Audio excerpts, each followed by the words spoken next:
Do you like basketball? Basketball, no.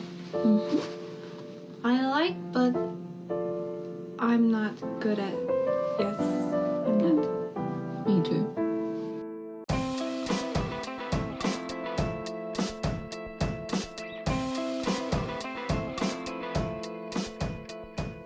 Hello, everybody. Welcome back to the State of the League podcast, the only NBA podcast bold enough to talk about who on the Washington Wizards could crack your favorite team's playoff rotation. I am your host, Jack, a.k.a. Jokic joestar. With me, as always, the world-famous Pablo Escobar, and we are joined today by the esteemed Esfandiar Baraheni from the Athletic NBA Daily. The smartest man in the universe. That's what they call him. How are you doing today, Es? Wow, god damn.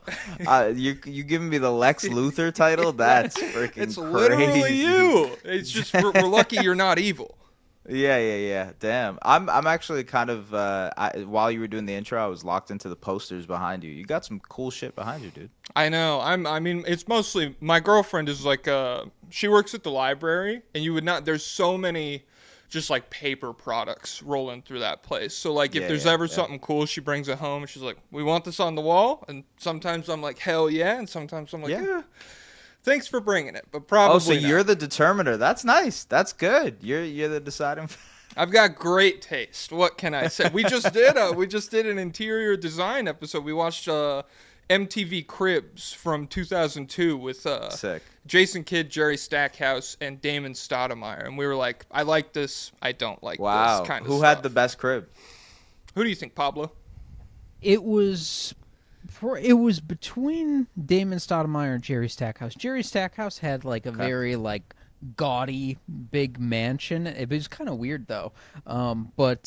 And then Damon Stoudemire had a very normal house. Like you wouldn't even need to be an NBA player. Like you could make $200,000 a year and just live in a nice Portland suburb. But Jason Kidd was clear last. He just had like a very boring mansion. Well, what's crazy is like Jason Kidd, he had an unfinished basement still. Like when the crew came through. Oh wow! And so really? it's like, I don't know. Yeah, his sucked. Was this Phoenix or Dallas, JK? This was New Jersey. This was right, 2002. Right, yeah. And so, his house. Not gonna lie, it sucked, and that's good because morally a bad guy. So it's like great that he was not living it up. Anyways, All right. So the gimmick today, we are talking about. I don't know, Pablo. Do you want to do draft or you want to just do conversation? I don't care either way. Well, I don't have. We could just do conversation, I guess. Yeah, because I don't have that many guys. He actually predicted you would say that. Yeah, I knew. Every time I'm like draft, Pablo's like, ugh, I don't want to make it adversarial. I don't want to put anyone on their toes. I'd rather we just talk about this stuff. But so we're having conversations about good role players on bad NBA teams. Specifically, Pablo said that could like play playoff minutes. That's the lens you were looking at it through, correct? Yes, guys, you could look around if you're a playoff team. You could look around to the bottom feeders and say, "Hey, what if I snatched that guy up? Give me that. What if he and snatched him up not to play 22 minutes on a random night in April, to play 18 minutes, game 3, down 2-1." Oh, okay. Yeah, all right. Little scenario. Okay. I just freestyled that. That was good. No, that was really nice. I feel like I'm always doing the introduction shit, so that was good for you to get some experience in that regard. Okay, well, I guess I'll let you go first. You're the guest, and so you could take it away with our first player. Who really leapt out to you when you started looking around at bad teams? Who's like the proverbial number one pick? Yeah. So, okay, before we start this off, I do want to like ask, what is your definition of role player? Can this guy have been a borderline all-star type of guy in his past? Like, is this a veteran who might be a little bit washed up now, or can it be a younger player that is a role player? Because that was something I came across when I was looking at some of these bad teams. I'm like, oh, this is a guy who like just got traded to this team, doesn't necessarily play as much anymore, or plays but is no longer on like winning basketball teams, but has contributed to winning before. Yeah. You know, I don't know. I feel like it's I would say case by case basis. Like Okay. Right. I'm totally on board if someone used to be very good and is now like filling in a role on a better team or whatever, like coming off the bench or something. I'm totally fine with that. I have like when I was thinking about the ceiling of this conversation, I thought back to Alex Caruso with the Bulls, where I was like, okay, that's like maybe there's some offensive shortcomings for sure, but that's like the apex of straight up impact we can hit before I have to start being like, damn. Is this a role player still, or are we getting into like more serious conversations? And so because like philosophically, like what does it even mean? Like what's the step above a role player then? Is it just starter and all-star? Like that's what it is, right? And Alex Caruso could technically be a starter. You know what I mean? Yes. On a I guess that's what I was asking you guys. Philosophically, what is a role player for you guys? You know? I still think role player is also starter, but it also is a very subjective, like case by case basis type thing. And like for example, like for the dynamic you were talking about, like I saw CJ McCollum's name and I was like, that was the player I was thinking of. Really? Okay. I was thinking him. That was exactly what I was thinking. Okay. I was thinking him and Chris Middleton, and I was like, you know what? They're kind of washed. And I think it's well, I left CJ off for a different reason, but I don't know, maybe would it? How much money are those guys making? Are they still handsomely paid? A lot. We're looking at a Beal buyout situation. Maybe someone can just pick them up on the free agent. Not that big of a buyout, but I think they are both paid pretty handsomely, but they are expiring. I think. I think that's the way Washington has it set up, and so like theoretically, we get through this year. Then they could be floating around out there. So very much in this conversation. Is that who you want to lead off with? So that's mostly my conversation was based on like, okay, if those guys count, then I would probably start the conversation with those guys because they've proven in the past that they can be on impactful teams. They're probably not at that same level that they were anymore, especially Chris Middleton after injuries. CJ McCollum, you can argue if he ever was like as impactful as kind of like his reputation and money was. But generally, like those are two guys who probably can play 15 to 20 minutes on a playoff team, be contributing to a winning team in some sort of way, whether that's like offensive creation, whether that's playmaking, whether that's shooting. I think those things are basically like needed on any good basketball team. That makes sense. You can go a level lower than this on the Wizards, though, and be like, well, there's a couple of like role players. Actually, I don't know. Jack, you mentioned you had one guy from the Wizards, so I do too. I do too. Oh, okay. I fell down a rabbit hole last night. I have like 4 Wizards on here, and I don't know if I feel crazy about having 4 Wizards. To be fair, I mostly because I go to some, like I'm in DC, I go to Wizards games and stuff, and so I really did not take like a look at their roster. I just thought about the people. CJ McCollum's not there in my mind yet. Like he's not on the team. And so he's definitely in this conversation. But they are not the guys that I wrote down. Pablo, I'd like to hear your Wizards, see if we have the same one. Okay, so this is a guy I was completely neutral on this guy until literally last night, and I was like, you know what, could he be a guy? And then I fell down a rabbit hole, and I kind of convinced myself that he might be the next future superstar, and that is Tristan Vukovich. I'm all in. I'm all in on Tristan Vukovich. Wow. Yes. I did not expect that. That's all big. right. So here's the selling point. So he's listed at 6'11" on Basketball Reference. He's 6'11 and a half barefoot. So really, he's a 7-footer. 7'2" wingspan. So the guy's pretty huge, but he moves pretty well.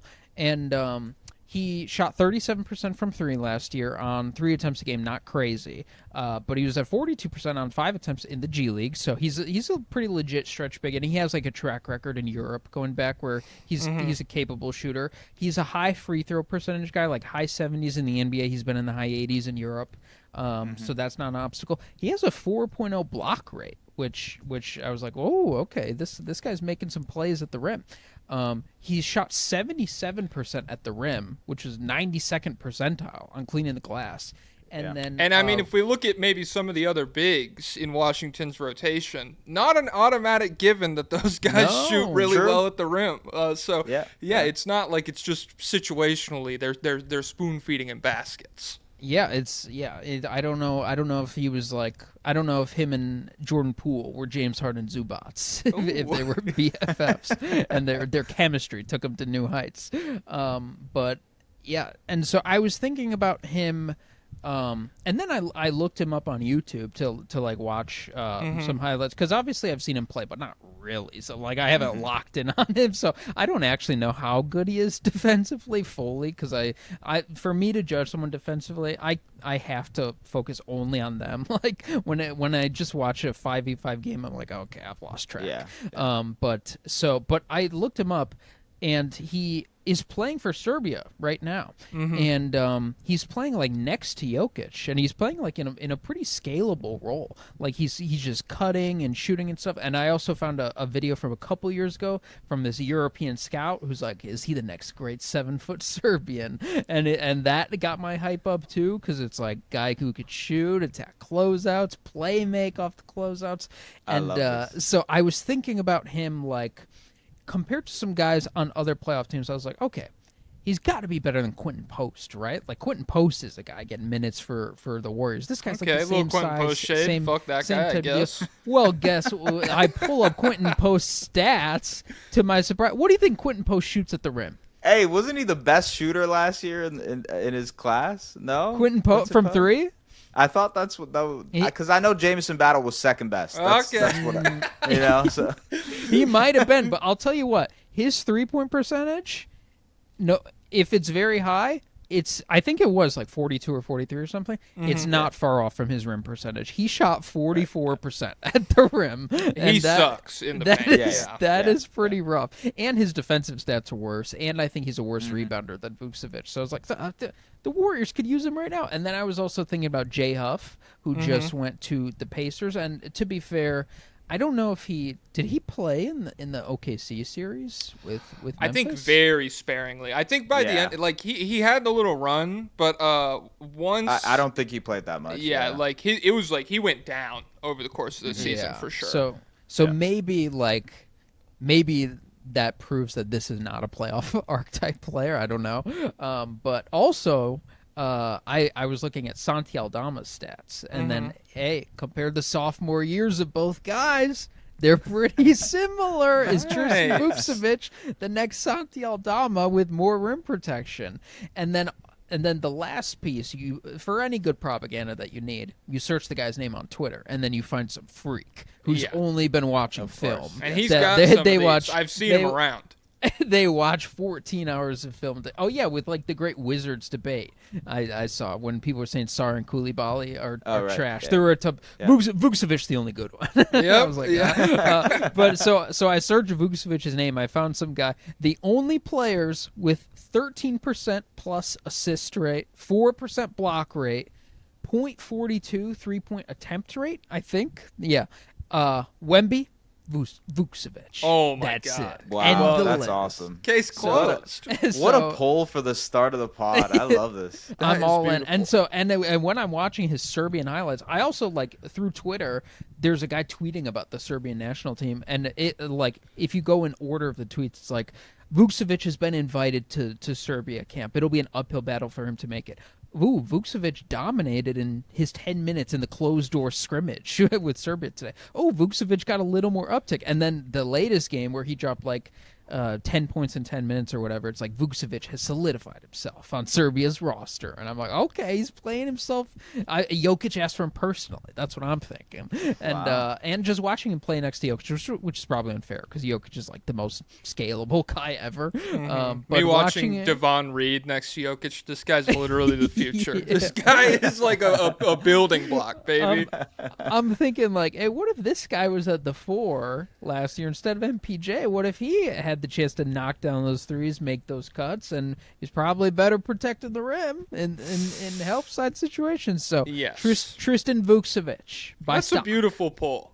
I love that. Yeah. I will say, skill set wise, very in line with the kind of guy I'm looking out for here. It kind of gives me like much worse Markkanen vibes from when he had like the real All-Star season a few years ago, where even in this awful setting in Utah, where no real high-level offensive guys around him, he still manages to be like this incredible high-impact off-ball player. Vukovich, very similar in Washington right now, just in terms of like all these guys who are like first, second-year players, straight up cannot dribble, terrible on offense. He manages to both stay out of the way, like let them do their thing, and then at the same time be in the right spot all the time for them to make correct plays, whether it's like in pick and roll or as a kick out guy. And so yeah, this is a good pull. This is not my wizard, but I do like this for you. This is a good one.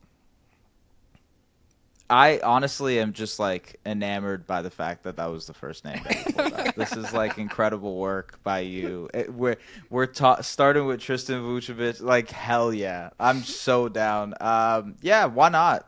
I like the Jay Huff comp. He was also so I do in arena hosting for the Raptors 905, and I've seen him play the 905. Because he was on the Capital City Go-Go. Yeah. And he was great for the game that I watched. So, like, based on the one game that I remember vividly, cooked. That down. rocks. That's how scouting used to be. You used to just be in one building year-round. Guys would come through, and you'd be like, yep, this guy's up next. When he played us, he had 35 points. Yeah, that's how some teams still trade for players. They're like, yeah, that guy dropped 30 on us in February. Yeah. Okay. I don't have nearly as much write-up as Pablo, but I did bring up this guy's brother on our previous episode, Julian Champagnie in San Antonio. I like Justin Champagnie for the Wizards a lot as 15-minute per game, stay out of the way, hit threes, play defense kind of guy. For most teams, he's been one of the only effective floor spacers in Washington, aside from obviously Vukovich and Jordan Poole last season, and then one of the only real two-way guys for them as well. And so I feel very comfortable just throwing him minutes and expecting him not to make any like huge mistakes, just make correct plays consistently. But yeah, I don't have like steal rate, block rate, 3-point rate for him or anything. This is just the guy I wrote down from the Wizards. Okay, so we did Vukovich, Champagnie. I'll throw it back to you, S, because we just let Pablo go for 10 minutes. So let's get it. Okay, so I feel like this guy on the Wizards is the quintessential role player. I feel like everybody keeps talking about him. It's like, yo, this is clearly like a guy the Lakers should trade for this guy. Ooh. And that's Corey Kispert, you know what I mean? Just cuz you know, 3-and-D, but not really elite at either. Not necessarily a good defender by any means, but like sturdy body and can do things to just hang for 15 to 20 minutes on an NBA floor. Like the shooting is there. He's had seasons where he shot like 40% from three. I'm looking at it right now. He shot 37% last year. Generally a guy who can like do stuff on a basketball floor and has been one of the most consistent rotation players for the Wizards over the last 4 or 5 years. Does that mean much for a team that's won a span of like 40 games? I don't know, but maybe it's just a change of scenery, you know? Maybe just like Vukovich, he needs his Jokic, you know? Yes. Like I feel like he would actually benefit. They were college teammates. He could start. Oh, I like that. No, but Kispert actually feels like the type of guy who would benefit the most from being on a way better team. Like, throw him on. I don't know. The Nuggets is just a great example because who would not look good next to Jokic, but throw him on there and he might be able to do exactly what he's doing, but more efficiently. Yeah, and that's weird because, like, coming out of the draft, he was kind of expected to be that kind of player. Am I correct? It's so like but he was 1,000 years old. He was that's what I'm saying. And so how old is he now? I'm looking at. Let's see. I'm gonna guess 26. He is 25. Okay. So, yeah. Oh, actually, no, you're right. You're right. He's 26. Never mind. Nice. Never mind. Yeah. Is he in year 3 or what? He's heading into year 5. Oh my really? God! Holy Wait, how is he going into year 5? But he's only 26. I swear he was like 24 when he came out. I swear he was Dalton Knecht. I think you're just being mean to 21-year-old rookies. I think that's what this is. If you're not 18, you're crumbling to dust. I don't want to draft you. Yeah, he's okay. So to be very technical about this, he is 26 years old and 168 days. So he's like, he'll be there. Soon, Yeah. I guess. Yeah. one of the best looking players in the league. People Handsome don't chap. realize if he ends up in LA, people are gonna notice. Well, I was going to say, to me, this is like the classic LA role player trade where it's like, oh, 3-and-D guy, and then he gets there and he's not great at both, and then within like 2 weeks, it's like, what the fuck? What does he even do out there? Why do we move for this guy? Yeah. But He gets added to LeBron's legacy as a guy he carried. It's like, he had to play with Corey Kispert. What kind of name is that? but Hachimura worked out really well for them, and so maybe the Wizards could just be a farm team for LA. I do like that nod. He seems very just avoidant of crazy plays. Like, he's not going to throw a terrible pass. He's not going to look at the shot clock and be like, it's my time. There's 7 seconds left. I'm getting something off here. Just a I was such a responsible guy. Hachimura hater when that trade happened. I was like, there's no way. And he's the kind of guy we're looking for. Like, I would love to have a Hachimura now, but I remember when he was in Washington, I was like, God, this guy. This is Jumbo Camp Thomas, and he's an idiot. All he does is chuck shots, and then he turned himself into an incredible role player. It's crazy. I remember when he was in the draft, there was a big scouting debate between him and Grant Williams, and then because Rui Hachimura was so lost on defense, and Sam Vecini, your colleague at the Athletic, he was like, well, part of the reason he's not that good on defense is because he doesn't really speak English, so he doesn't fully know all the things that they're trying to coach into him. So Rui Hachimura learned English, and he became a way better defender. Same with Şengün. So maybe another thing we need to be on the lookout. Who doesn't speak English yet? That could get a defensive boost. Tristan Vukovich? I don't know. We got to look into it. Damn, that's potential waiting right there. Because, we get him like a legit translator. We get him fluent. Oh, my God. Breakout star. Wait, can I ask you guys a Wizards-related question? Okay, so obviously we're not including, like, the Sar, Bilal, Bub, whoever else, like the young core for the Wizards here in this role player group. But if we do this, if we're projecting forward 5 years from now, which one of those players are we bringing into this conversation like 4 years from now? I feel like it's Keyshawn George is like maybe the safest bet, just because like if Bilal's shot never comes around, it's incredibly hard to like really slot him in as like a role player unless he becomes like otherworldly on defense. And then like with Sar, I'm still kind of like holding out that he'll be a bit more than a role player. I feel like George very much could be like big athletic wing that ends up like being able to shoot, space the floor, and kind of create. And the Wizards still suck 3 years from now or whatever. Right. I would think, I don't know, because it's interesting because I think peak version of Alex Sar could be like an all NBA defensive guy, and I don't know what that'll do for his reputation. Like, are the Wizards going to have to pay him a max if he does that? If like even if he never comes along offensively, I feel like don't in know. this climate it'll be tough to like. Teams are not throwing out that max that like. Yeah, I mean, if if the offense really is like rough, like the way it could be, I don't think there's a bunch of teams out there that are like, yep, that's our fucking guy. We're gonna make him match this. But I don't know. There's also 2 years left till that conversation comes up. So maybe in like 2 years he's. Maybe we all look stupid. Obviously, the max is coming in 3 years. Because he very clear, like, to me, has like really high end role player potential where the guy's job is defensive monster, stay out of the way and make threes on offense. But if things go well for him and the draft slot, he might be making $1 bajillion. And it's also interesting the way that like making all NBA defense as a big man changes your reputation versus making it at other positions. Like Tumani Kamara just made it. I don't know if nobody's like thinking he's the next great star or whatever, but they're just thinking like he's a really good defender. But when you're a big man, you make it. If like Donovan Clingan made all defense second team last year, I think people would be like next anchor. This guy's a star or something like that. So it's tough to parse. But out of them, I think Sarr has the best chance at contributing in the playoffs, and then, I don't know about the rest. Yeah, if Koulibaly's shot comes around, maybe he's even more. So he's kind of in the boom or bust zone, and then the other two I don't know because Bub, I'm a little worried about his limitations playoff wise. I think a theme that will permeate this podcast. I don't know if you've heard. We're pretty much death of the small guard on this podcast. We're extreme. Fair enough. We're extremists. Yeah, fair enough. We are fascists towards small guards. However, I two things really permeated my list. I was pretty anti-small guard, and I was pretty, like Pablo described, good at defense, stay out of the way, hit threes. That's kind of like the guy I'm looking for. Yeah.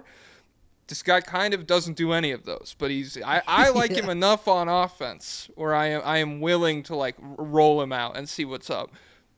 Kobe White for the Chicago Bulls, is he role player tier? Pablo, you're a Bulls fan, so I want you to answer that.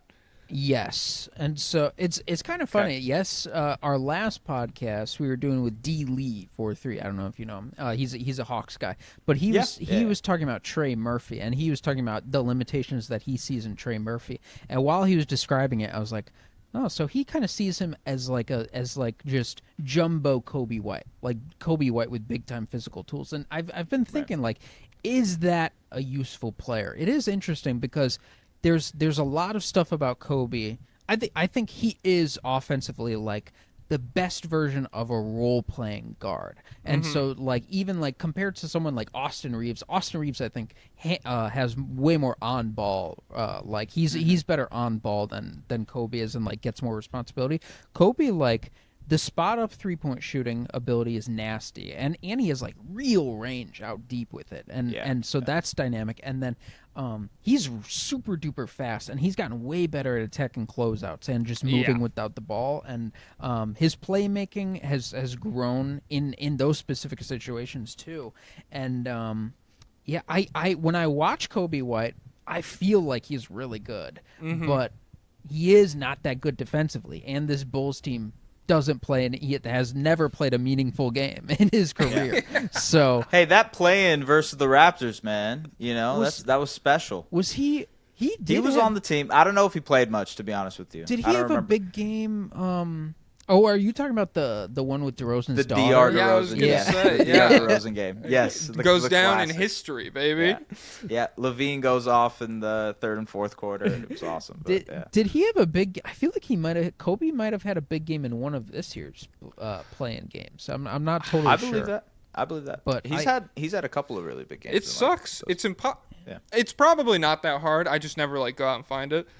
I can never like really find at a glance the box scores from the play-in games. Yeah. Like good luck. If I ever want to look it up, I like Google it and I'm like, well, it's not that important. I don't care anyways. But we could just lie at that point. Yes, Kobe White, he was nuclear in that first play-in game today.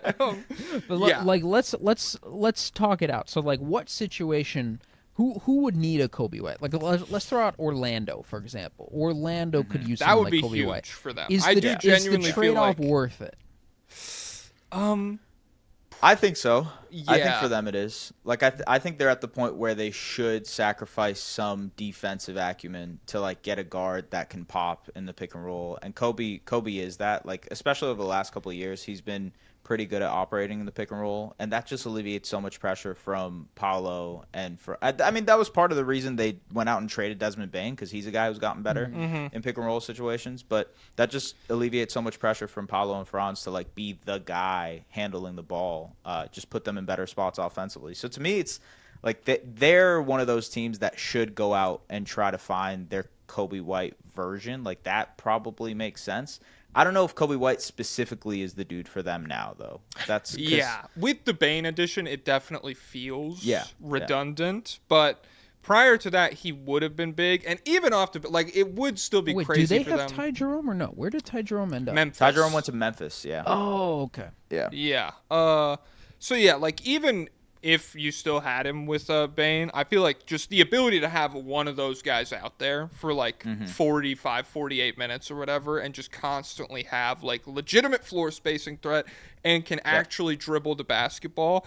Plus, if you got a healthy year out of Suggs, which like exacerbated all of their problems, I feel like that would be a huge needle mover for them. I also feel like the Warriors would benefit from him a lot, just like more shot creation. Even though he's not like a crazy isolation scorer, I think you can replicate like a lot of the same actions that you run with Steph, just to like a lesser degree with Kobe White. A lot of like getting him open from three and stuff. And then, yeah, he is more than capable of going out against a backup unit and just running like clean offensive sets, especially if you give him a guy like Jimmy Butler off of him, where that's another thing I wrote down. Really, since he took like the step forward, the most improved player race 2 years ago, has been on teams that I don't like. I think Levine is an incredibly redundant player to have next to him, and then I do not think Josh Giddey. I mean, if you want to, like, maybe if he works next to Draymond Green, he could work next to Giddey, baby. But like,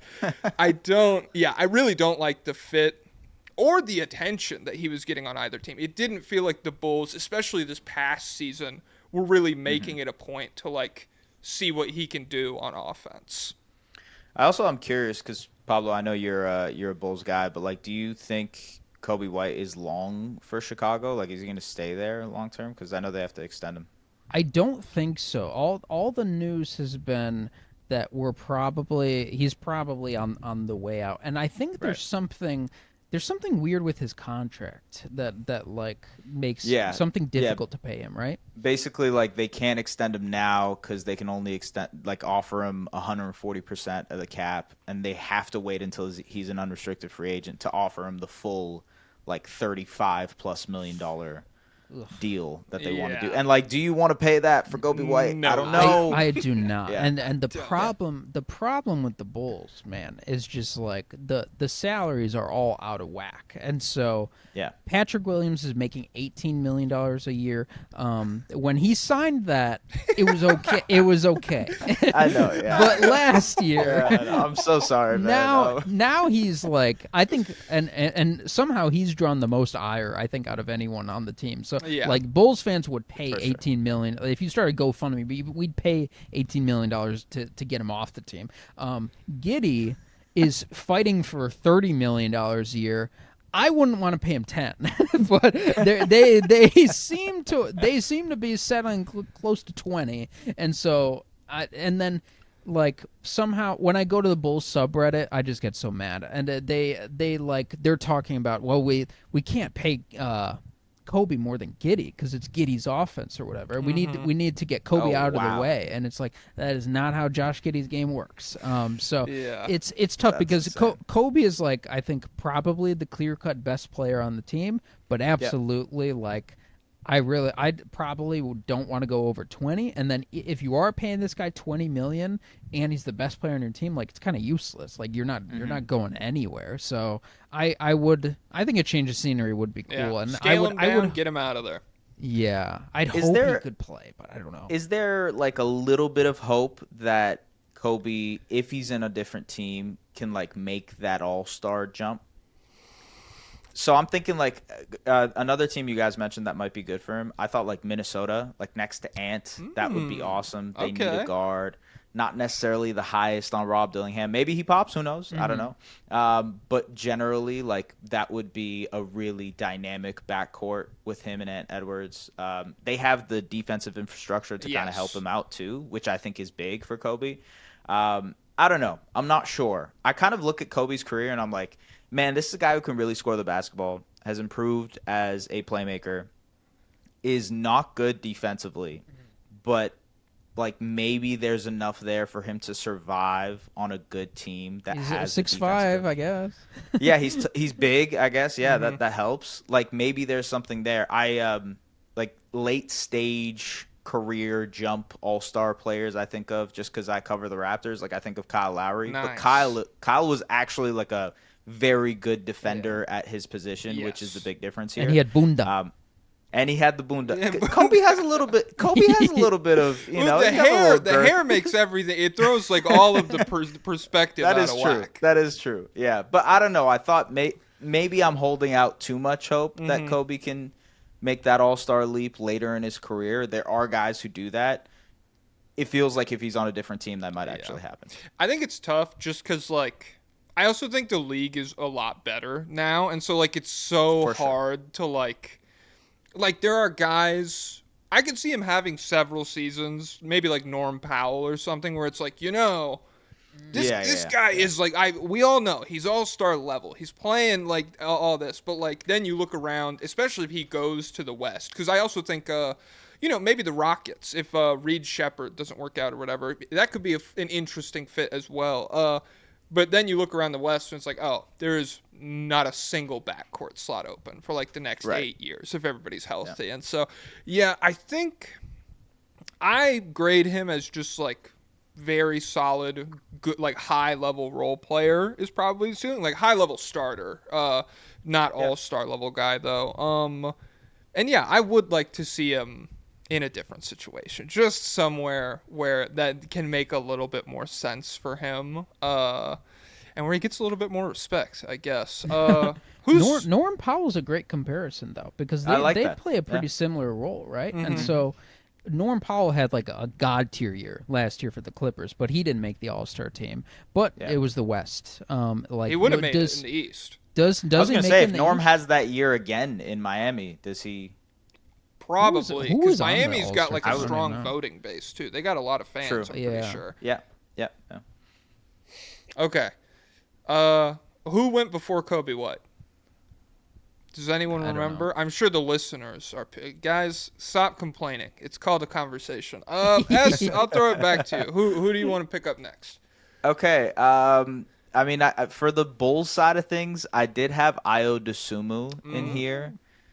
Again, smaller guard, so I don't know how much we want to discriminate here, but generally, like, kind of similar to Corey Kispert in the sense that he just does a little bit of everything. I think he's a better defender than Corey Kispert for what it's worth. Yes. I also think he's a better defender than Kobe White, but, like, has lower improved. bar, but respect. Yeah, for sure, a lower bar, yeah. Like, has had weird three-point shooting seasons. Like, one year he'll shoot 38, 39%, and another year he'll shoot, like, 31, 32%. Always seems like he does the right thing on the floor in terms of his decision-making. Isn't asked to do a whole bunch of decision-making, truthfully, because they've always had guards next to him, so I don't know if that's necessarily a skill you want. But, like, as your 8th, 9th guy on a playoff team, like, if he was on... Again, I'm bringing up Minnesota just because they're fresh in mind. But if he was on the Timberwolves and he was playing ahead of, I don't know, Jalen Clark or something like that, like he probably cracks the rotation for the Timberwolves last year in the playoffs. So Ayo Dosunmu, that's my guy. I don't know if you know Swipe a Cam on Twitter, big Nuggets guy. Yeah. There was this moment where he was constantly cooking up Michael Porter Jr. to the Bulls trades For Ayo? and no, he would do it for other people, and he would throw in Ayo as like a sweetener for the. he would be like, and I guess we'll take Ayo too. We'll just take him off your hands, and the entire internet would just be like, "What are you talking about, dude?" But he's a legit guy, and I think he would definitely 8th man that you could just throw out there and make life really hard for the opposing ball handler. I'm on board with him. Pablo, do you have Ayo thoughts? No, not really any different from you guys. I think he's what is he 6'5"? Is he listed at 6'5"? I don't know. Let's see what it says on Basketball Reference. He in my mind 6'5". 6'5", and I think he's got a plus wingspan, so he's like the minimum size for me. He's okay, Right. and so like Rob Dillingham, so tiny. I'd probably rather have Dosunmu in there. Yeah. Man, Rob was even small in summer league. Like, you looked at him and you're like, damn, and Jeremiah Fears both look really, really small. Yeah. If you saw him on the street, I don't think he would stand out as like as like that guy's in the NBA, but just be like, well, that guy. Well, I mean, Steph walks skater? around normal, so like Jeremiah Fears, you'd probably be like, damn, that guy's short walking around. Yeah. Okay, Pablo, it's your turn. Who do you got? Well, we'll stay on the Bulls, and so I just mentioned this guy because he had the year from hell, and he's actually one of the worst players in NBA history, as according to this past year. Patrick Williams, the man with the confidence, Still holding stock. Let's go. I was very proud of you for admitting that because there was like 5 months where you'd be like, that's a good contract. I'm happy with that money. And eventually it just got too bad for you to stick on that. Well, it's the body of Adonis, the confidence of a roly-poly or something. I don't even know. Okay. But so the year before this year, one of the, like, by the B-ball index defensive metrics, he's like one of the best on-ball defenders in the league. And he shot 40% from three on low volume. And there was always like these little hints of mid-range shot making. I don't know the percentage, but I think he was like just a very prototypical wing, and one that I was happy to pay $18 million a year for before his offense fell off a further cliff. But I do wonder if he's a victim of being drafted into a Levine DeRozan situation where there's no real point guard and there's no real like offensive system, and it's a lot of just save us ball with Levine and DeMar, and like not a lot of creating easy stuff for him. And like I don't know if the confidence issues would have always been there or if that was a result of playing next to like other ball dominant guys. Maybe but Zach Levine was really mean in practice. Maybe he'd miss and he'd be like, "You suck." There's no way. He married his high school sweetheart. He could never be my me. fault. My fault. And he knows sign language. So yeah, watch it. I wonder if there's a team out there that could be. And there was rumors that OKC was interested in him. They're like, hey, let's buy low on Patrick Williams. So I do wonder like realistically, like if the Nuggets got him, but yeah, I think you'd be like, hey, let's get this guy cutting off Jokic. Let's throw this guy. Let's let him get cooked by Kawhi in the playoffs or whatever for 7 minutes. That could be epic. We're already doing it with Peyton Watson, so I mean I can't see the harm because we have like there's evidence that he can shoot. That Patrick Williams has made threes before at some capacity. Peyton Watson. No. Hey! Look Good up luck, his Charlie. corner 3-point percentage last season. No, Peyton Watson. It's a work in progress, definitely. Yeah. So yeah, that would be. I mean, it would be sick. I do worry about. I think he's like. You want to sell me 7 minutes on Patrick Williams? Okay. You want to sell me 15, 18? I get a little bit more worried just because. If we look back to the Clippers, if we look to Chris Dunn in the Nuggets series or whatever, if you can't hit that three consistently, I mean, Patrick Williams is not, they're like different tiers of defender. Chris Dunn was incredible on defense this season, and he was still like very clear negative player by the end of the Clippers series just because the Nuggets were able to completely ignore him on one end of the floor. And the Nuggets, really not that good of like a defensive team. So if you give that advantage to like the Wolves or the Rockets or the Thunder or whoever, I mean, it could be nightmarish. And so I think out of everyone we've talked about so far, I think Patrick Williams crosses the line into offense is so bad I start to worry, as opposed to just like, it could be ugly for stretches. Yeah, so like I'm apprehensive too because even if he can knock down threes and like hit it at like a 37% clip, we've seen now in the playoffs where it's not enough to just be a standstill guy. Like you have to be able to do more attacking closeouts, etc. I feel like all the guys we've mentioned can do a little bit of that so far. It's like you can at least attack a closeout and hit a floater, or you can attack a closeout and do something at the rim, or you're a good cutter, or you're exceptional off the ball as a shooter, to the point where it doesn't necessarily matter. Like you're so good off of movement that it doesn't really matter. I don't know. I don't think Patrick Williams crosses that threshold either, to be honest with you. But I would love for it to happen. That would be cool. You know, redemption arc for the Paw. Why not? Ooh. And he's the anti-Corey Kispert. He's the youngest guy in the world. He might only be 22. True. How old is he still? Like, is he still 20? He's 2020 draft, right? And so he was like 19? Yeah. And so what is he, 24 maybe? Okay. Damn. Well.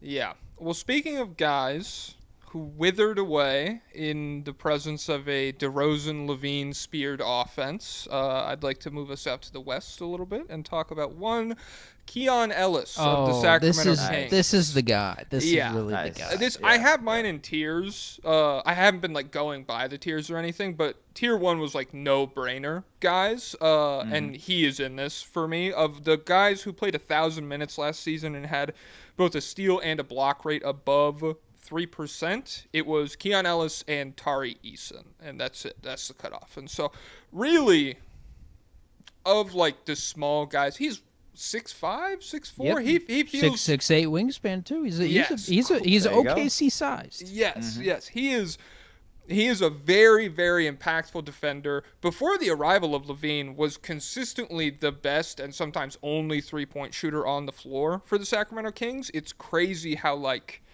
especially towards the end of the Mike Brown tenure, you would have Mike Brown making these decisions like, Kevin Huerter's our shooter. I know Kevin Huerter can shoot. And he would go like 0 of 8, and Keon Ellis would go, 4 for 7 or something. He'd be like, dude, how are we making these decisions? And yeah, I hate the offensive situation in Sacramento right now. I don't really feel like it does anything for him. I don't have like massive ceiling expectations for him, but I definitely feel like he's a guy like you just described who can attack closeouts, hit threes, and then probably the best defender that we've talked about so far, unless I'm just straight up forgetting somebody. He is like, I'm very high on him defensively. Like if you got him onto You're probably right. like a better situation, better defensive team, I think you'd see him get more nods for all defense and stuff. I don't know if he'd make it, but he would be in the conversation more.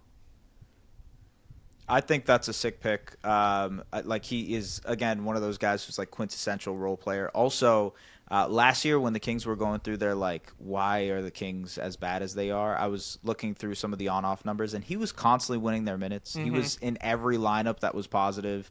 And so that's like the thing that pops up when you have a guy who is a very, very good role player. I like the defensive stats. I think that makes sense when you watch him on film too. He's just so pesky at the point of attack. His length is really, really good, and he uses that length in a really I want to say useful way. I don't want to like give him like, let's say he were on OKC, he would just be another guy defensively. But that's pretty good for a guy like Keon Ellis.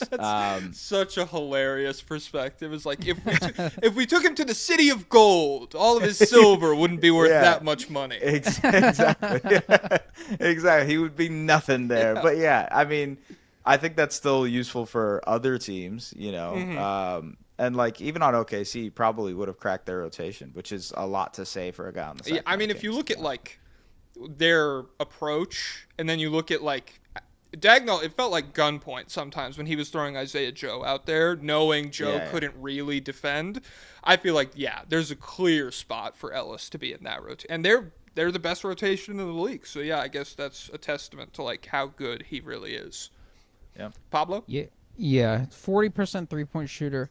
81% at the rim, which I was like, whoa! But then I checked the volume. It was incredibly low volume. He played in 79 games, and he only took 62 rim attempts, which is pretty crazy. But 53% on short mid-range shots. Again, very small sample. Only took 30 of them. But he's just a guy who makes shots and big guard defender. Like, yeah, this is a guy who, like, I don't think there's a single team you could add him to where he's worse and where he probably doesn't like carve out a role for himself unless the coach is psychotic the way that Mike Brown was with him for whatever reason, and like Amani Williams just sabotaging him intentionally. And he's only making $2 million, which is absolutely insane. Holy shit. And, how much is left on his contract? Do you know? He's gonna be unrestricted free agent after this year, so I Jack wonder the what Kings he's gonna fan, make. He was pissed about that. They missed the deadline to extend him, and like every Kings guy I follow on Twitter was just like, yep, that's exactly why we are where we are right now. It's because we make decisions like this. Oh man, they're gonna lose Keon Ellis. That's funny. Unfortunate. Yeah. Just a no-brainer pick here. S, I believe it's your turn. Yes, I have a no-brainer pick. I'm also very curious to see if you guys throw them into role players. This is New Orleans. Okay, they honestly, you could go up and down that roster and be like, man, there's a few role player guys here. Like I kind of like this team, but they are going to be bad next year. I'm sorry, Pelicans fans. Herb Jones was the guy that I thought of immediately when you said like number one defender. I kind of had to like second guess and be like, did I mention Herb Jones yet? Because he would probably be the best defender we've talked about so far. Yes. Well, you knew. I mean, Keon. I love Keon, but Herb Jones is on a different level. Yeah, obviously the length, the wingspan, the physical activity that he had. Also, like low-key, weak side rim protector with the length that he has been a pretty good shooter, although last year in 20 games he shot 30%, which is just like, not great. But he's had years like the year before that he shot 42%. Through 76 games. That was the year that he made all defense too.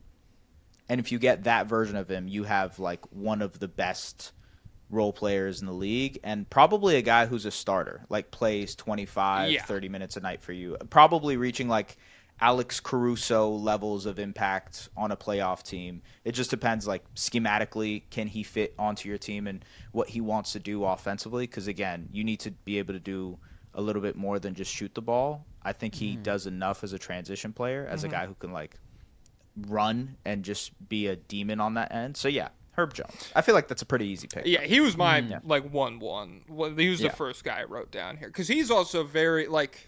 You could make all these arguments for other guys. Are they all-star? Do they transcend? Do they go like role player or whatever? For me, the offense is still murky enough where I'm like concrete, firm role player. And the offense is scary. Like the shooting is straight up scary because like it's just, I don't know. We're to the point where like one full 80-game season of 40% from three, and it still just could be like, I've seen guys go away from that. It just disappears sometimes. Yeah. But I mean, even if it's like a bad shooting, like livable but bad, I think he is the level of defender that just would like force his way onto the court on any real playoff team where, like I feel like he does enough, like you said, as a transition player. I also think he's a pretty funky passer. He makes a couple passes every now and then that you just like feel he's not like Michael Porter Jr. esque where the ball stops or he makes insane decisions. He's just he's good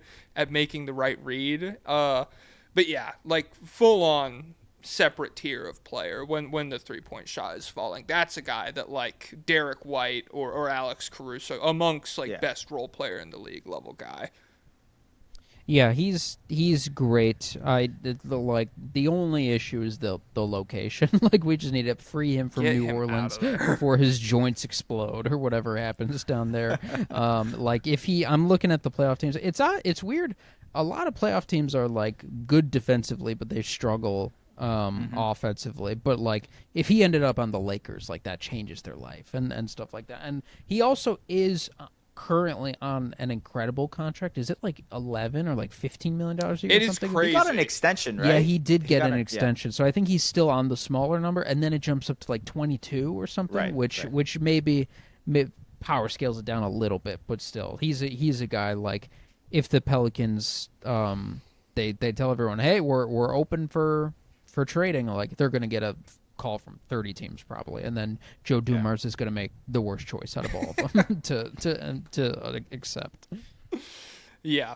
I mean, literally when I wrote Herb Jones' name down, the only thing I wrote next to it was like, I don't even like what can you say? He's like, very much transcended. Like he's what Tumani or a bunch of these other guys that are breaking out. Like that's the level of consistency you want them to hit on that end. Pablo, I believe it's your turn. Okay. Let's go. We've got a lot of Phoenix Suns that we're waiting. We're waiting to pillage. True. They farm haven't system for this kind of thing. Yeah, we're the Vikings. We're sailing. We could see the land in the distance. We're like, God, when we get there, we're gonna take all their crops. The idea of the Vikings landing in Phoenix, Arizona, just killed me. Picture them on the sand ships from Avatar. It's like that's where we're coming in from. So first off, Grayson Allen. Grayson Allen is another guy, one of the best shooters in the league. I didn't realize he had a ton of hype, and I feel like notoriety the year before when he led the league in 3-point percent. He shot like 46%. Last year, didn't hear his name as much, but he still shot 43%. Yeah. And yeah, he's just like got a career being one of the most impressive shooters. And I looked at his 3-point shooting in the playoffs. It's still really good. Like he's a career 40% 3-point shooter in the playoffs. He had some really good years with the Bucks, and then he's been getting better. Who's at that the politician rim. he looks like?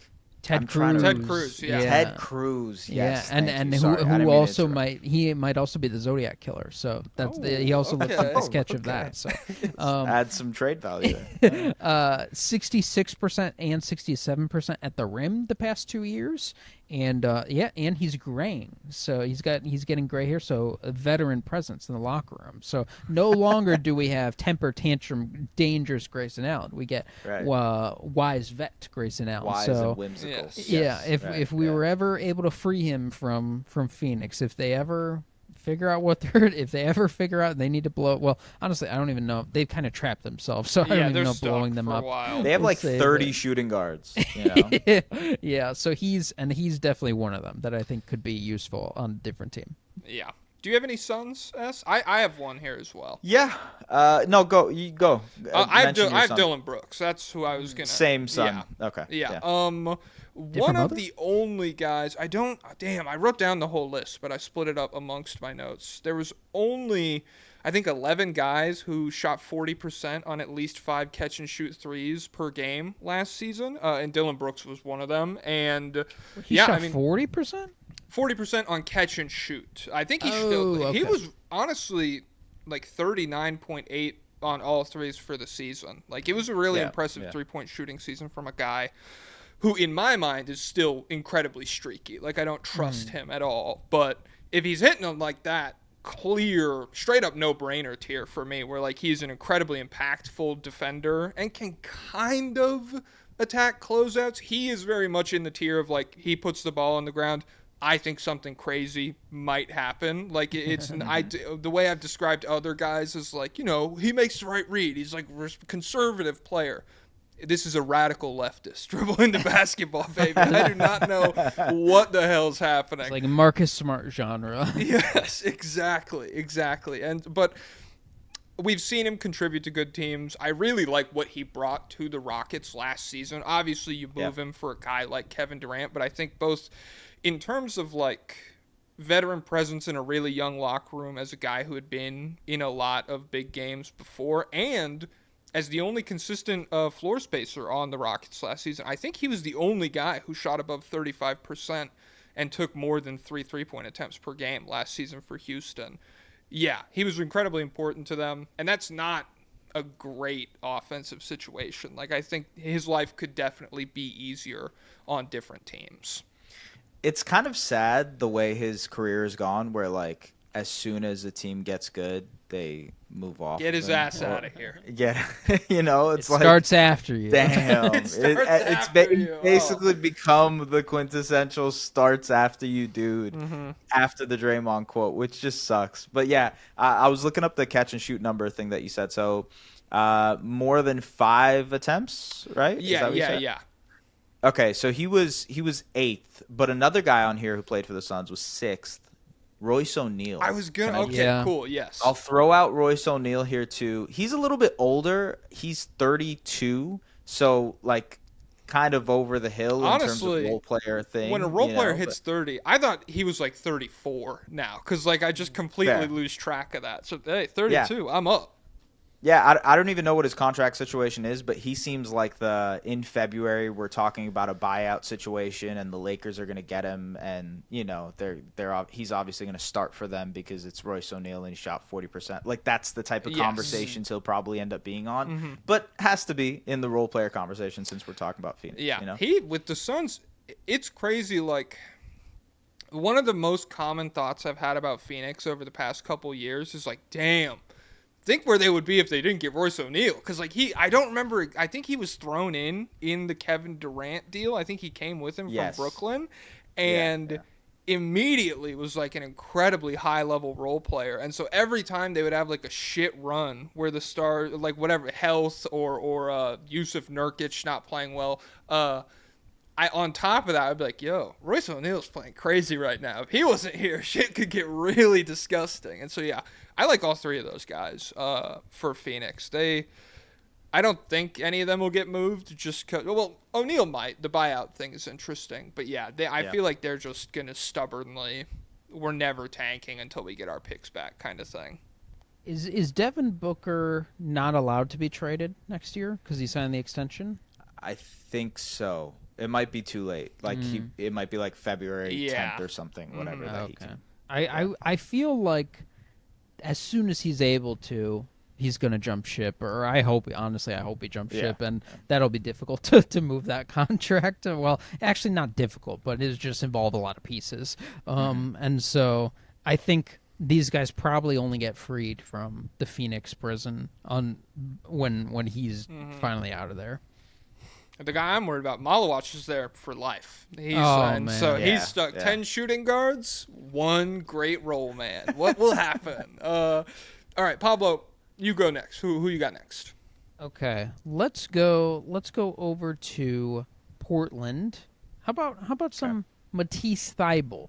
Has he improved as a shooter enough? I mean, the guy, he's hardly played in the past few years, so health is the biggest obstacle. But outside of that, he was in Philadelphia. He played a lot, and he played playoff minutes, and he had a reputation for being one of the craziest defenders in the league for a while. But he was a zero on offense, and like even what is it?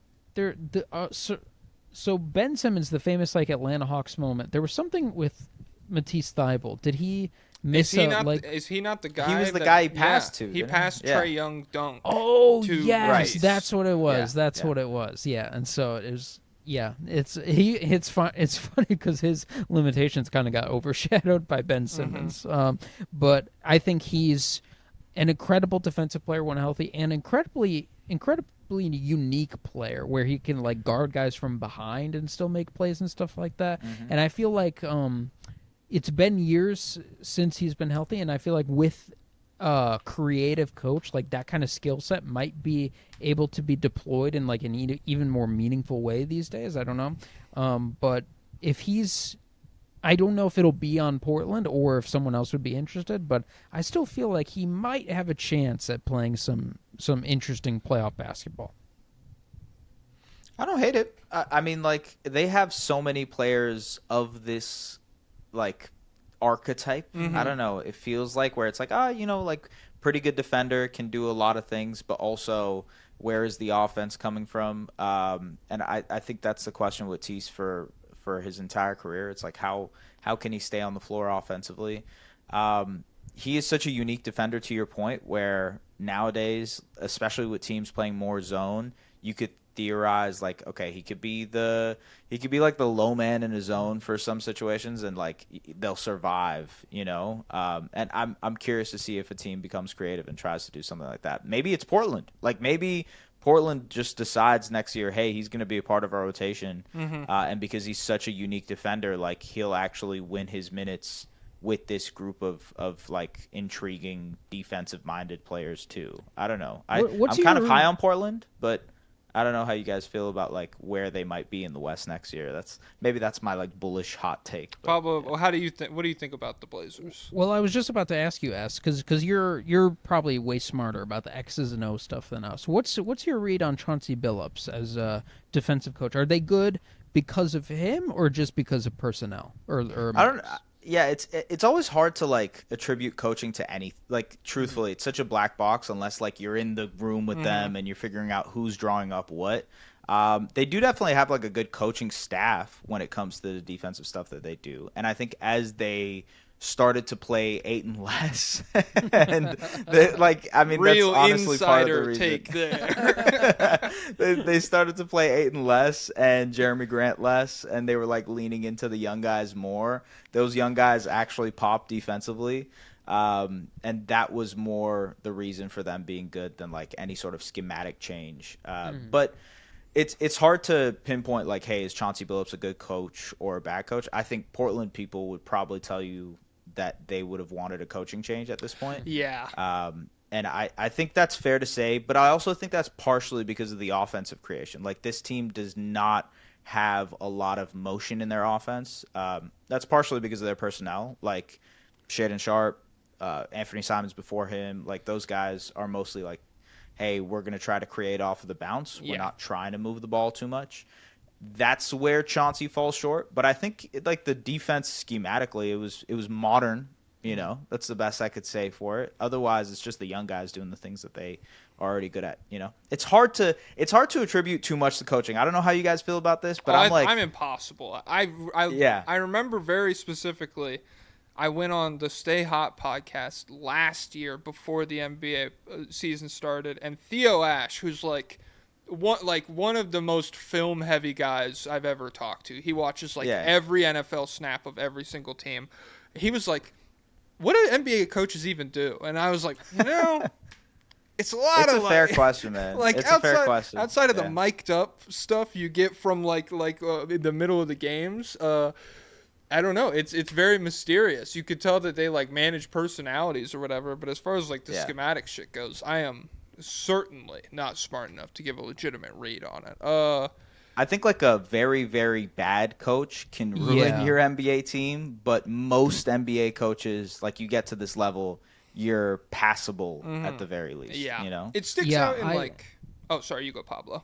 I can notice like really bad coaching, but when it gets to the highest levels, it's hard. Like, for example, the Pacers, like, it feels like it's like when I look at the Pacers, I'm like, okay, is this Rick Carlisle God mode, or are all these role players playing at the speed that they are? Like, or is this just an incredible personnel? I don't know, but like when I saw like Markkanen on the Bulls during the Jim Boylan years, and Jim Boylan's like, I'm not calling plays for you, get a rebound, and stuff like that. And it's funny because Jim Boylan is an assistant coach for the Pacers. Oh yeah, Oh, my God.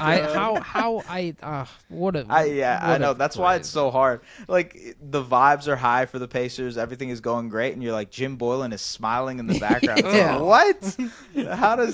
How does that work? So I don't know how to attribute coaching to anything in the NBA. I was just gonna say, like, I only notice good coaching in like high pressure moments. Sometimes I'll just feel like way better about one team. Like with the Pacers, when they were going up against like the Knicks or whatever, and it would be like, 2 minutes left, we're coming out of a timeout. I always felt like Pacers, good shot coming. We got a good shot. We drew up a good play, and we're gonna get a good look. And the Knicks, it was more like, I'm sure Brunson will be electric here. I'm sure Cat will be allowed to do his thing, but maybe the X's and O's in those situations are a little bit worse. Okay, is it my turn? Yes. Yeah. Let's go. Hey, your Toronto Raptors. Let's go to the North. Okay. All right. One, Jakob Poeltl. I really like a lot. In an NBA where, big men are... I don't know about... You've come to the right guy, by the way. I tried to pitch that Jakob Poeltl was a top 10 Raptor all time as a joke, but he's but sometimes you've come to the right spot. You get him on the right night. It feels that way. No, in an NBA where like you're seeing the traditional big man with kind of some upgraded skills or whatever make a resurgence, and not just like superstar centers getting these footholds anymore. I think Zubac is like not a one-to-one comparison, but like a good parallel where it's like, hey, if you get like a guy who can consistently feed him good pick and roll possessions, all of a sudden all of this other stuff he does at an incredibly high level just totally opens up. And then you have an incredible defender. The Raptors won't have to deal with Jokic, but like that was so great for the Clippers to have that kind of guy to throw at Jokic. 72nd percentile as a pick and roll man. He ranked 6th in points per possession among guys who ran at least 3 pick and rolls per game. Last year, opponents shot 5% worse at the rim with Poeltl contesting, and in 23-24, just with Poeltl on the floor, opponents shot a full 6.5% worse at the rim. That was the 4th best mark in the NBA among guys who hit 1,000 minutes. So yeah, just very good rim protector, defensive big, who I also like a lot as just like a consistent helper in the pick and roll, not just like creating his own offense, but I think he's a great screener And like, if I don't know if it's going to be quickly or whoever, but I think like if you got a good guard pairing with him, he's not a guy that like you need a super unique skill set to be able to take advantage of. Yeah, honestly, I'm very excited to see him and Ingram work together because the last time Ingram had a really, really good year was with a 6 screener in Steven Adams. Nice. And like Jakob is, he's not Steven Adams level screener, but he's probably like a tier below that in terms of screen assists. So he can get guys open pretty quickly. And I think the defensive stuff to your point, it's very underrated. I think what he provides is like a baseline of competency that has been underrated for his position specifically. Like there are guys who will get you the blocks, that will get you the on-off numbers, but a lot of the times it's their team context that's doing it. Jakob did it with a pretty bad nucleus 2 years ago. And then last year when they were a little bit better of a defensive team, it was clear that like he was, again, the baseline of competence for them as a defense. The only thing I have an issue with there is that you suggest the Toronto Raptors are a bad team. I was going to say that. These of the teams we've talked about so far, Scotty over Pablo, guys. We fought that war. We died in the trenches, and maybe the heart's still beating. I'm screaming for a medic. I don't know, but we, or at least I, for the past several years, have wanted the Raptors to be good. And coming into every season, I've been like, damn. Preaching to the choir here, man. Bottom of the East playoffs, it looks kind of nasty. It looks like they could sneak in there even without hitting their ceiling or whatever. And especially last year, just shit. I mean, it went off the rails. It's tough. It happens. Definitely. But if they were good this year, it would not. Jakob surprise would be me. a big reason. Yes. Jakob would be a big reason. I agree with you. Yes. And he's also a guy where it's like, if shit hits the fan, he could absolutely be a guy that they trade and try to, because I know they extended, but he would still be sought after, I think, when it comes to the trade market, just because those type of centers are pretty tough to find. Again, his offense has improved. Like his finishing is better. His free throw percentage has gotten better every year too, which is a big part of like staying on the floor during the playoffs. Like the difference between a Mitchell Robinson and other guys, you know what I mean? Yeah, I think that's a good shout, to be honest with you. Jakob's a good role player. Pablo, is it your turn? Yeah. Who you got? I have a pair of guys to mention from the Utah Jazz, and they probably fit our last episode. The one guy, of course, I have to bring up the guy I talked about last episode because he also fit because he's could both. Be he's both. Our last episode was players that could break out, that could have big breakout years. He's gonna break out, but even if he was frozen in cryostasis, he's a ready-made role player, and that's Bryce Sensabaugh. Are you locked into Bryce Sensabaugh at all? I've got Bryce Sensabaugh here on my list. Bryce Sensabaugh. Yeah. Have you ever seen him play? Did you see him play in college at all? No. Honestly, no. Very sparingly. No. After this, pull up Bryce Sensabaugh, Ohio State tape, because he was actually the greatest mid-range shooting prospect in the history of basketball. He was literally Joe Johnson, DeMar DeRozan reincarnate. Wow. And he hasn't been allowed to do mid-range self-creation cook sessions as much as he should. But he's had some moments. Yeah, it's morphed more into floater game because he's put in situations where it's like just 3-point shooting, attacking downhill.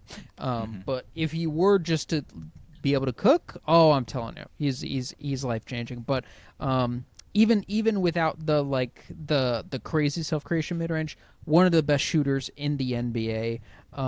Here, I'll read you what I read yesterday. So, 11 points per game in 20 minutes a game. God, that's a high scoring rate. 42% from 3 on 5 attempts a game. God, that's high from 3. 61% true shooting. Career 90% free throw shooting. Players with more than 400 3-point attempts, at least 89% from the line, at least 39% from 3. Steph Curry, good shooter? Yeah. Give feedback to when I say this. Okay. I'm sorry. Yes. Steph Curry, good shooter? Yes. Yes. Ray Allen, good shooter? Yes. Pretty good. Yep. Steve Nash, good shooter? Yes. Yep. Peja, He's all right. JJ Redick, Mark Price, Bryce Sensabaugh, and the list. Bryce Sensabaugh Wow. is an offensive dynamo. He's developing as a passer. Pull up his chemistry with Micah Potter in the pick and roll. It's unbelievable. He's just got to be not the worst defensive guy on the roster. And but Will Hardy, I'm sure you love Will Hardy because he has such a reputation as a brilliant X his own mind. And let's talk about why are we putting Bryce Sensabaugh on Sam Hauser and then getting mad when he can't keep up with Sam Hauser around screens and then benching Bryce Sensabaugh. He's not built. He's like DeRozan, Harden, put him in the post. The only thing he has going for him is strength. But yeah, Bryce Sensabaugh. Who's the other? Bryce name? is. Yeah. Who is the other name? Yeah. He also probably would have been better for breakout player, but I just forgot about him and no one mentioned him. Taylor Hendricks. We're getting healthy Taylor Hendricks. So and he's a guy who made defensive plays his rookie year. Another guy I really liked his prospect, shot really well from three and just is like very prototypical big wing. I like the Collier shout. Sorry, not Collier. Collier is who I was searching up just now. I like the Sensabaugh shout just because he kind of reminds me of like late 2010s wings. He kind of reminds me of like Allen Anderson. Do you guys remember Allen Anderson at all? Anderson. I remember the name. I can't remember what team he played for or how he played or anything. He played for the Nets and he played for the Raptors. And he kind of was just like, to your point, get to the basket, mid-range guy, very good scorer, not a great defender, but like can get to a bucket pretty quickly. Just randomly will give you 20 on any given night. Bryce kind of reminds me of that. Bryce is a much better shooter, to your point, with your illustrious list that you detailed out. One of the greatest shooters to start a career ever. One of the greatest shooters of all time, clearly. I'm also curious. I want him to get a lot of run this year because I know Utah is going to be bad. And he is probably, honestly, one of their more high upside players that I'm intrigued by. And so if he can get, what did he play, 20 minutes last year? If he can get like 30 next year, that would be great. I would love to see 30 minutes of Bryce just to see how much he can do. And if he can keep up that shooting that you mentioned. Yeah, I like it. I mean, we talk about Bryce once a pod. He's the greatest person of all time. He's so handsome. He's a philanthropist. He's probably invented. He just got engaged. Oh, so congratulations! Congratulations. Well, listen. Jokic married. Yeah. Giannis married. Steph married. Luka engaged or this married. List. Who's the best? I guess Kevin Durant. But outside, he's an anomaly. LeBron married, known cheater in Toronto. They're saying, but every best Shea married. Every good player's married. So Bryce is on his way. Okay, well that's great. That makes me happy. And like we talked about on the last episode as well, Jordan Clarkson gone. Oh, massive win for the Sensabaugh community. Like that just because honestly. Same exact setup this year if it happened, and we just had like different guys initiating the offense and handling the ball. No Clarkson, no Sexton, no You Juzang. probably get a spike in Sensabaugh, like even just catch and shoot threes and stuff. Just like the ball movement of the team should be direct, linear better because of those moves. And they will suck, and I do want to see 30 minutes of Bryce, and I hope it happens. Yeah, Yeah, they're gonna win like 20 games, but can we get like 30 minutes of Bryce and like maybe 15, 20-point games? Why not? You're thinking too low, but I'll take your tone as 15, positive. 40 I want 29 points per game from Bryce Sensabaugh this season. Yeah. What if DeRozan could shoot threes? How high a player is that? That could be Bryce. Oh, that's nice.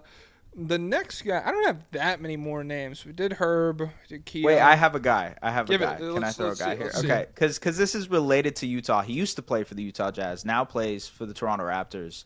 Ochai Agbaji. That's a great nod. Yeah. Yes. So he's like, again, I feel like I've brought up this type of player at least 4 times on this pod where 3-and-D guy, he's kind of short. He's like 6'5", which is kind of meets your threshold of a smaller player. But he plays bigger than that.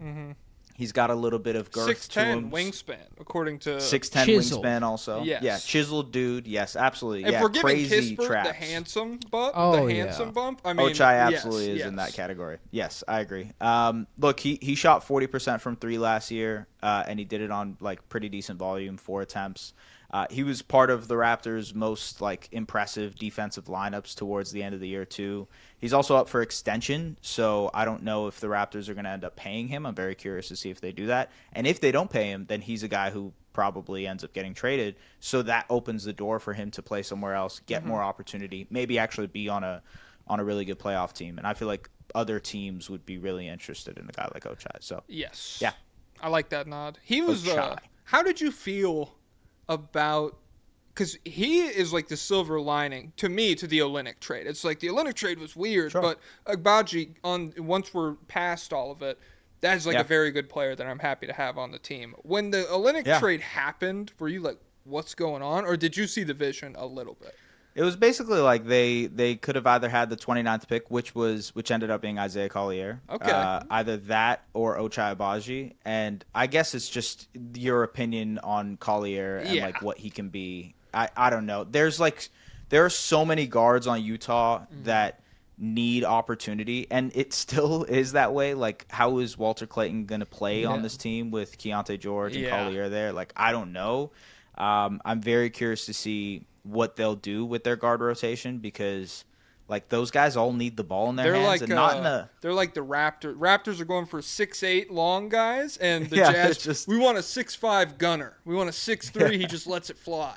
Yeah, everybody plays the exact same way on that team. So I have no idea what they'll do rotation wise, but I guess I'm at least curious if Collier will pop in any sort of way. Like, he showed some presence as like a downhill threat. He was pretty intriguing. But if you look at his downhill numbers, like he only shot like 49% on twos. It wasn't that, like, his efficiency was just not there as a rookie. Maybe that changes. But I kind of like Ochai, his floor, more than what Collier is right now as a player. So that's I'm down. where I'm at. Yeah, with I this think trade. that's probably the same. Like, I have not thought about that comparison, believe it or not. It hasn't really worked its way into my mind. It only works in Raptors world, yeah. But yeah, it's like I want Scotty to be the guy, and so I don't really give a fuck if Collier hits. I'm trying to have Scotty hit, and Agbaji's a better fit there.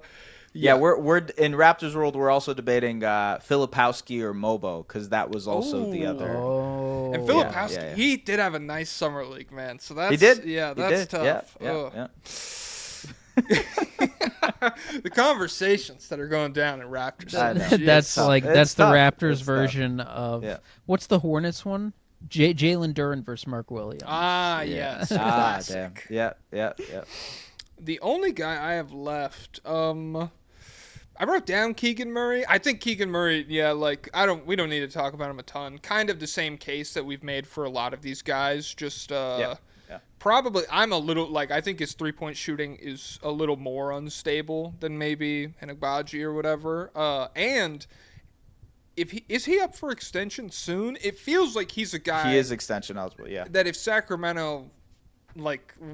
It feels like Sacramento could pay him a lot of money and then 2 weeks later be like, we should probably just blow this up, and then they're stuck with a massive contract or something. So I'm a little bit wary there. And then making too much money, but he's good and he has a special place in my heart, no matter what stupid shit he says on a stupid podcast, Mike.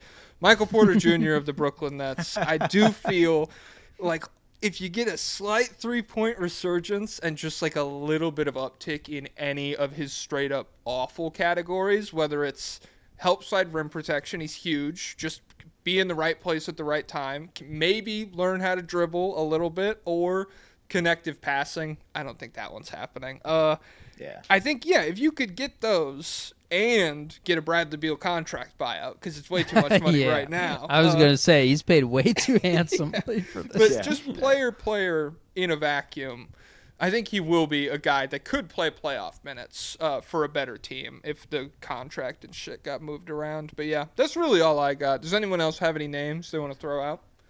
While we're on the Nets, I do have two Nets. All right. Day'Ron Sharp and Haywood Highsmith, the latest Brooklyn Nets. Yes. Yeah, I forgot about him. Again, Haywood kind of in a similar realm of all these 3-and-D type of guys that we mentioned, but I actually think he's a really, really useful defender. I think he would slot into a playoff team immediately. All of it depends on his offensive utility and how much he gets. like utilized in the right way, I guess.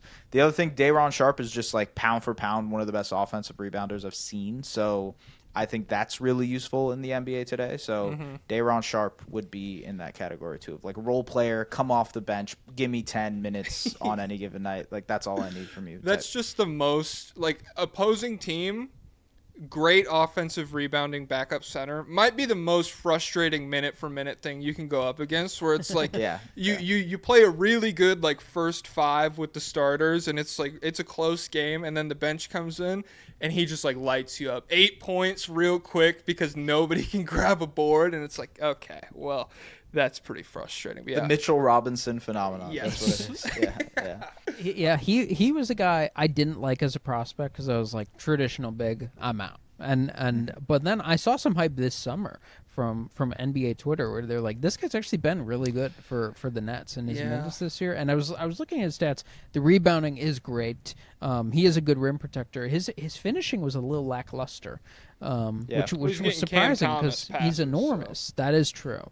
What's Claxton's finishing like? I don't even know. It's bad again. I think he's I think he was at 57% true shooting this year, which obviously that's everything. But when you compare that to him playing with, I think it was with just Kyrie on the floor, he was at like 70% true shooting. So it doesn't even need to be like a Harden level passer. If you get him a guy who can really set him up, like a capable playmaker, Claxton's good. Sharpe, I have less knowledge about. But not everyone can be Vukovich thriving as a finisher. Just get me on the floor. I got some baskets for you. Okay, cool. I did ask in the Patreon if anyone has. Do you want to do that? Yeah. So we could be quick about these. I asked if anyone has any good arguments. So Will Shardy said, I'll make a case for Diabate. While you can pigeonhole him as a gimmicky energy big, he has real impact with his rebounding and plays above the rim. He's also shown flashes of being able to put the ball on the floor to punish small bigs. I think if he learned to navigate the baseline better, he could honestly be one of the best backup bigs on a playoff team someday. What do you guys think about that? I think the opportunity is there this year. You have Kalkbrenner probably starting, and then I was about to say who's starting for the Hornets. I like Kalkbrenner more than Diabate, but Diabate. 15, 16 minutes of Diabate, like we just said about Sharpe, come off the bench and just energy. It's a guy that'll put up some impressive stat lines over the course of the season, and I like him well enough. Yeah, same, to be honest with you. I thought he showed flashes. Like, again, the offensive rebounding is big for him. That's everything. So if he can do that in like 15, 20 minutes a night, that's useful enough. Yeah. I don't know if I'm as sold on the like upside that Will Shardy was mentioning, but like I'm down. Like sell me on it. I'm down. I would love to see the clips of showed flashes of promise putting the ball on the floor. Like what does that mean? Brevity Pilled DeLon Wright said, not sure how cooked he'll be post ACL, but Grant Williams, he shot 40% on 3.6 catch and shoot threes last year in his time healthy, and he shot 37% on 3.9 attempts the year before. He's had positive assist to turnover ratios in every one of his 6 years in the league. He holds up okay enough defensively against centers and physical drivers. Again, only 16 games, but he had a positive net rating on a very bad Hornets team last year. This is the most I will ever write about Grant Williams. Oh my God. Okay. I will just say Josh Green better. That's all I got. I don't know. He's there, yeah. That's what I'm saying is like the path to like serious rotation minutes for Grant Williams now, it's pretty murky, and that's on the Hornets. So like getting him on a good team, I can't imagine. I don't have as much faith as Mr. DeLon Wright. We do have a new acquisition here. Disc Purpose said, I hope Amir Coffey gets to do something on the Bucks. He's been steadily and quietly improving into a quality functional shot maker and cutter, and used his minutes well when they were there on the Clippers. 40% from 3 on 3.4 attempts. Was struggling with rim finishing early, but by the end of the season he had a functional bag and good touch, and the fadeaway started falling. He just improves every year in exactly the way he needs to, but there was nowhere for him to go on the Clips, and I fear the Bucks will be even worse. Oh, okay, so it's not actually optimism. It's a secret Doomer take. Oh, that's funny. Yeah. As far as coffee goes, he's to me. I don't know. Like, I thought he was gonna get more minutes on the Clippers, and the Bucks do stink. So like, I think he'll have the opportunity to win a spot there. Like we've talked at length about I don't like any of the Bucks role players outside of Ryan Rollins, but yeah, I think I'm not anticipating coming out on the other end of 2026 and being like, "Whew, what a campaign for coffee." I mean, I'm with you. I like Coffee because I was surprised he got.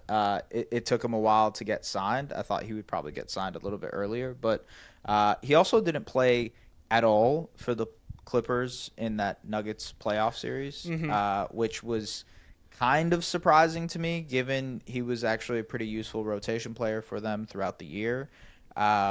Maybe that just goes to show you how much they trusted him defensively and what. But at the same time, like they were playing Bogdanovich. I don't know how much that factored into things. I like it. I don't know if Coffee's necessarily going to be like a big popping guy next year, though. Yeah. This is one guy you'll probably know about. This is a message from Chris Boucher, Enjoyer 25, and Nice. so he says. I think this is the perfect opportunity to talk about the GOAT, Chris Boucher's new role. After coming off a year stuck in the depth chart for Toronto, he now has the opportunity on a weak Celtics team to show off his he misspelled protection. He wrote projection and floor spacing. And I think his ceiling could be just below KP with the Celtics and could play nicely alongside Brown. Cheers, fellas. How is Chris Boucher Enjoyer 25? Is he enjoying him too much, not enough, or just right? Listen, there's never such thing as too much Chris Boucher enjoying. Yeah, I mean, look, it'd be fun. I'm excited to watch Chris actually get minutes in Boston because he just like fell out of the rotation for the Raptors, and he had a crazy January last year where he shot like 45% from three, had multiple like 20 and 10 games, and everybody was like, "Oh, well, they're going to trade him. They're going to get like a first-round pick or something," and they ended up just not trading him for anything. That's fine. Yeah, whatever. It is what it is. He's a Raptors legend, role player, et cetera, et cetera. Like, literally leads the Raptors in basically every bench category. So, he is near and dear to my heart. He was the last guy from the title team to leave, right? Last bastion of the 2019 Toronto Raptors. Yeah, Rest in peace. that era is over. But it's, I don't know. We'll see what happens in Boston. I think he will have an opportunity in their like pace and space offense to just let it rip from three. He'll shoot a lot. He'll probably play a lot just because I don't know who in that front court is going to play a ton of minutes. Yeah, they got Luka Garza. That's the only name. Yeah, they got I Luka can Garza. pull. Xavier Tillman going to be starting for them. I don't know. Pablo, there's a guy we like there. He's athletic. Oh, man. Nemus? Oh, Keita? Yeah. Keita? Yeah. There we go. Yeah. But yeah. He probably starts. Keita probably starts, actually. Probably. Now that I'm thinking about it. Yeah. But yeah, Boucher might get like 20, 25 minutes a night consistently for a Celtics team, and that's like 10 minutes more than he was getting consistently for the Raptors. So that's just more opportunity. Hell yeah, I'm down. Oh, man. All right, and we could finish on this one. This guy, is he a new Raptor? Mamukelashvili. Did he just go to the Raptors? Or? Yes, he did. Yeah, he was their big free agent signing this summer. Okay.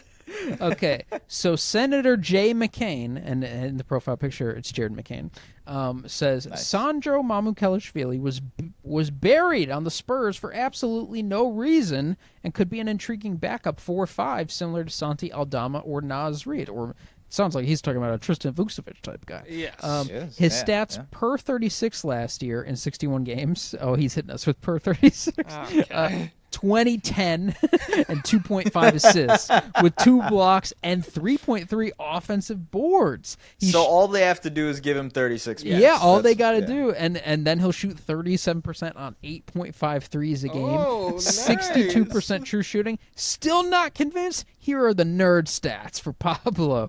2.3 box plus minus, second on the Spurs.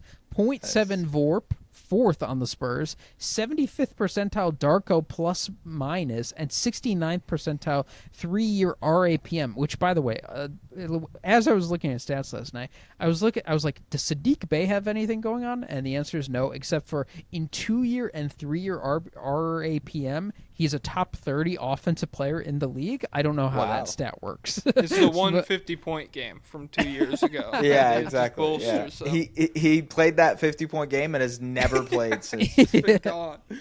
All right, but back to this guy. So how Sandro, did hell yeah. this guy get no run? Small sample size, of course, but the Spurs are tripping for playing Collins and Keldon Johnson over Mamu, who clearly has a more valuable skill set. He's not the most athletic player, but he moves his feet well enough to switch on the wings and is a capable rim protector. He'll probably be buried on the Raptors, but I could absolutely see him as a low-minute bench big on a playoff team. He's a 6'10 floor spacer with enough on-ball juice to attack a occasional mismatch and generate extra possessions through offensive rebounds, as well as being a decent enough defender to stay on the Holy court versus shit. opposing. Can we guy get thinks brevity he's gonna built be the an law all-star. right on this one? My Yeah. God. Dash Oh my SJMC, God. Senator Jared So McCain. so okay, Senator John McCain. Jared. Jared, I'm sorry. Senator Jared McCain thinks he's going to be an All NBA player from what he just described to us. He's fun. I think maybe there's a chance he actually becomes a rotation player for the Raptors, even though they signed him for the vet minimum. Like just his skill set is pretty interesting. He shoots for like 37, 38%, basically like a like for like swap for Chris Boucher. But Chris Boucher also was like not in the Raptors rotation a ton last year because he wasn't the most consistent defender. Mamu is not the most consistent defender either, and so I'm very curious to see if he ends up actually cracking the rotation. Cool player though. That was a very timely follow-up to Boucher. It's just we do 5 minutes on Boucher just could not break through. Oh my God, it was impossible. How's Sandro gonna do? So yeah, I don't have high hopes for Mr. Mamakelashvili, but hey. Hope he gets those 36. That would be crazy. 36 minutes and he puts that up. I would love to see it. If Sandro is getting 36 minutes a night, the Raptors are in Darren Peterson category, man. Honestly, that's probably the best path going forward. Yeah. Okay. Well, that's it for today, everybody. Is there? I mean, The Athletic NBA Daily, like 20 times. You want to plug it? Well, you got the platform, baby? No, go tap in if you want to. I'm chilling right now. It's off-season mode. I'm like grinding through Batman, the animated series from the 90s right now. And I'm also going to jump on and watch Superman, the animated series afterwards, then Justice. I have nothing to do for the next 5 weeks, so... Watching cartoons is what I'm going to do for the next 5 weeks. Okay. Yeah. I'm plugging that. That's all I got. Guys, go watch Batman the animated series. Yeah. What is it on? Is it on HBO or what? For us here in Canada, it's on Prime. So I don't. Okay. Yeah. It probably is on HBO for you guys though. Yeah. Yeah. I remember I watched most of I think Batman Beyond on HBO, and so I figure that's where all that stuff is. All right, everyone, thank you for tuning in once again. Have a wonderful day, and David Robinson, take it away. Up tempo means I'm gonna run you into the ground.